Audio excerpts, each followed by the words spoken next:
peu près 10 minutes, histoire que ça durcisse. Donc maintenant, la composition essentielle de la bourdaloue, c'est la crème d'amande. Alors regarde, on va mettre notre beurre à l'intérieur. On n'a pas besoin de le couper pour que ça soit... Non, pas du tout. Pas du tout. Pas du tout. On va mettre toujours notre muscovado. Toi, moi j'ai un petit tic avec le muscovado.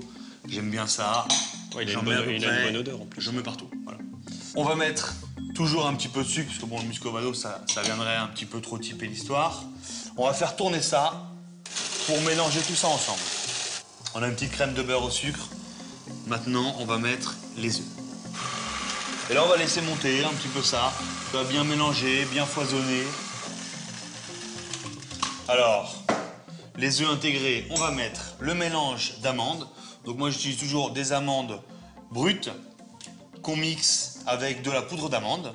Ce qui nous fait une petite poudre d'amande un petit peu mélangée, un petit peu typée. La peau, elle a son importance hein, dans les... Ça apporte quoi? Ça apporte un petit goût de torréfaction, tu vois, dans la cuisson. Ça va parfumer un petit peu la crème. On va remettre le mixeur, tourner. Ça va s'intégrer tout doucement. Et moi, au lieu d'utiliser de la levure chimique, j'utilise de la fécule de maïs. C'est quelque chose qui va lier. C'est-à-dire qu'il va me donner ma consistance. Ça va monter forcément parce qu'il y a des œufs dans la recette, donc ça va forcément faire l'action que toi tu recherchais avec la levure chimique. Mais moi, je vais la conditionner avec de la fécule de maïs. Donc pareil, à l'intérieur. On l'intègre tout doucement. Voilà. Alors, moi, je vais te livrer un petit truc, ce que j'aime beaucoup avec les amandes et toutes ces crèmes qu'on passe un petit peu au four, c'est de rajouter un petit peu de fleur d'oranger. D'accord. Et toujours un petit peu de rhum brun. On va mettre ça à la fin, parce que comme c'est du liquide, on doit le mettre toujours en fin de recette. Sinon, on fausserait, tu vois, les textures et on n'arriverait pas bien à mixer. D'accord. On va mettre cette préparation dans une poche à douille, mais aujourd'hui sans douille, parce qu'on n'a pas besoin vraiment d'être guidé là-dessus.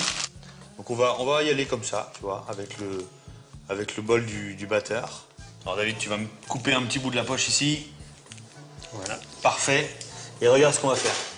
Donc j'ai mis un petit peu d'alu dans le fond d'un cercle à tarte, pour pas que ça déborde, comme tu as vu, c'est une préparation assez liquide.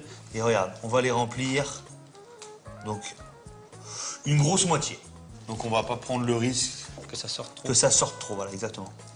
Tu vas pouvoir nous mettre ça. Donc four préchauffé à 180 degrés. On va commencer par 8 minutes.